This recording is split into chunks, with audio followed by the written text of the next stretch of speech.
Hi guys, this is Priyanshu Tiwari from Team Blue Heart Robotics and welcome back to our channel. And this is our Q&A session जहां पर हमारे chief अंकित वशिष्ठ आपके कुछ सवालों का जवाब देंगे.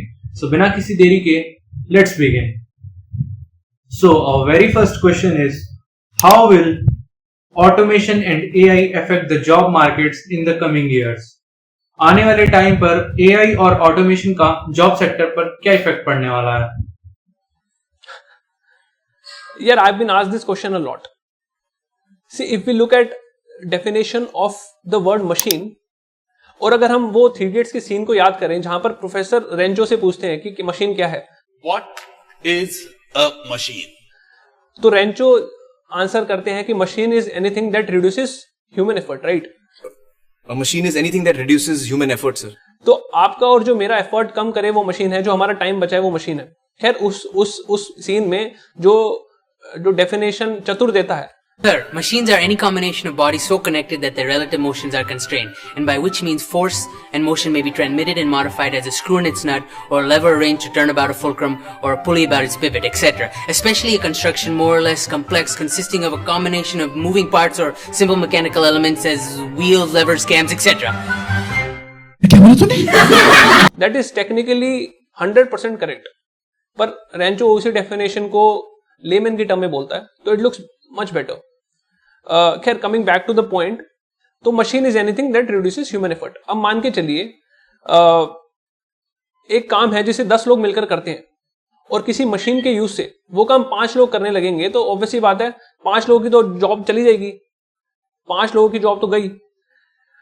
इंडस्ट्रियल रेवोल्यूशन के बाद, जो 19th सेंचुरी के बाद मशीन्स ने रेप्लिकेट किया, इमिटेट किया ह्यूमन लेबर को, तो इसलिए जो भी जॉब रिडक्शन हुई वो ह्यूमन लेबर की फील्ड में हुई, उस कैटेगरी में हुई. अब एआई क्या कर रहा है? It is trying to imitate human intelligence. तो जो भी जॉब रिडक्शन होगी वो ऐसे सेक्टर्स में होगी, ऐसे फील्ड्स में होगी जहां पर ह्यूमन इंटेलिजेंस का यूज है.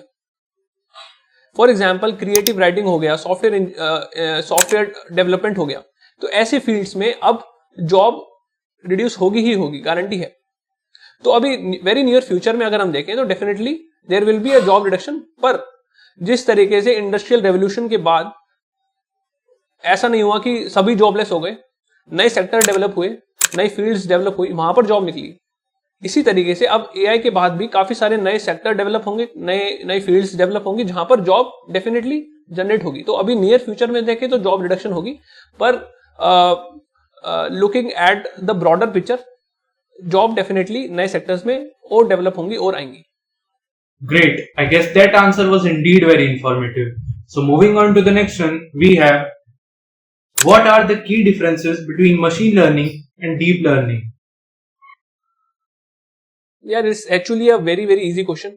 आप अगर एक गूगल पे छोटा सा सर्च करेंगे तो आपको ये आसानी से मिल सकता है इसका आंसर. खैर, let me explain it for you.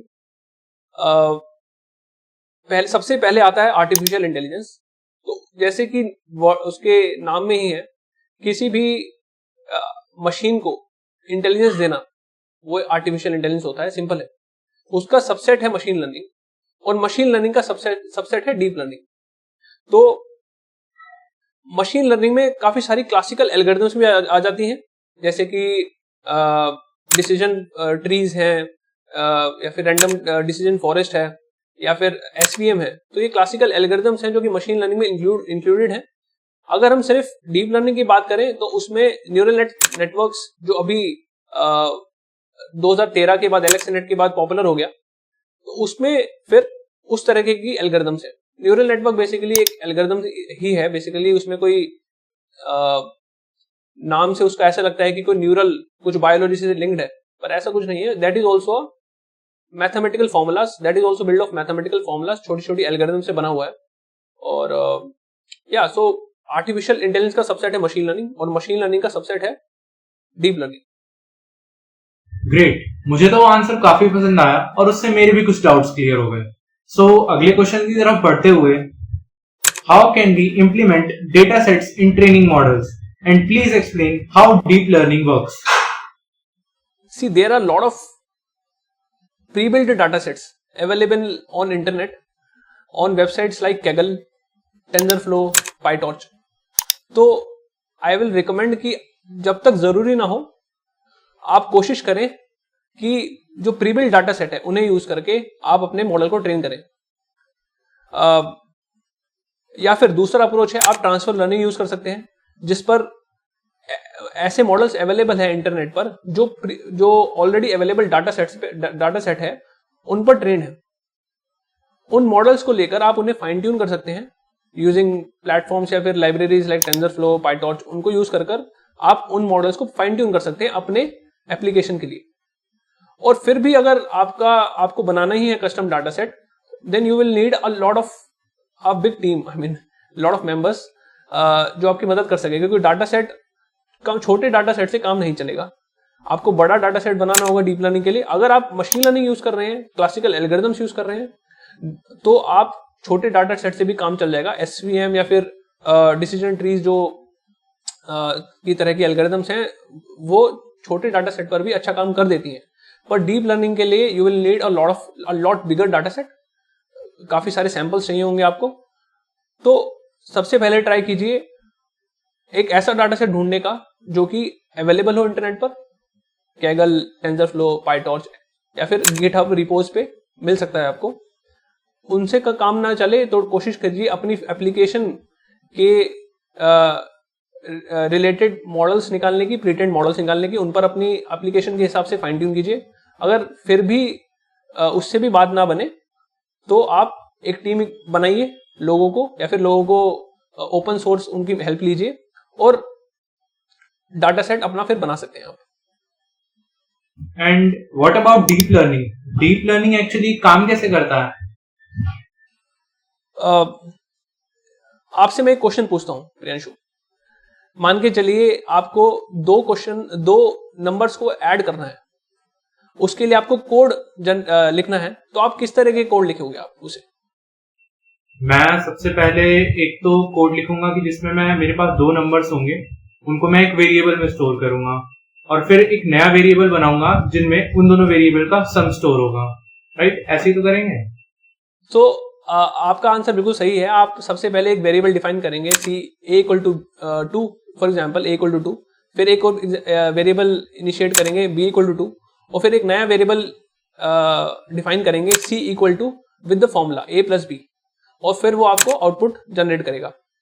Deep learning में क्या होता है कि आपको इनपुट देते हैं और आउटपुट देते हैं। फॉर एग्जांपल आपको इनपुट देंगे a = 2, b = 2, c = 4, so this ये मिलकर बनेगा एक सैंपल। ऐसा ही हम दूसरा सैंपल बनाएंगे, a = 3, b = 3, c = 6, a = 4, b = 5, c = 9, a = 14, b = 15, c = 29। तो इस तरीके से हम बहुत सारे एग्जांपल्स बनाएंगे, पर हम ये नहीं बताएंगे एल्गोरिथम को कि ये प्लस आया माइनस आया, वो एल्गोरिथम को खुद से निकालना है। उसके पास इनपुट है ऐसे बहुत सारे, उसके पास आउटपुट है बड़े सारे, उसे ये मैपिंग निकालनी है। इनपुट से आउटपुट के बीच में क्या मैपिंग है, क्या फॉर्मूला लगा, क्या ऑपरेशन लगा जिससे इस तरीके के इनपुट से इस तरीके का आउटपुट जनरेट होगा। तो that is what deep learning is all about.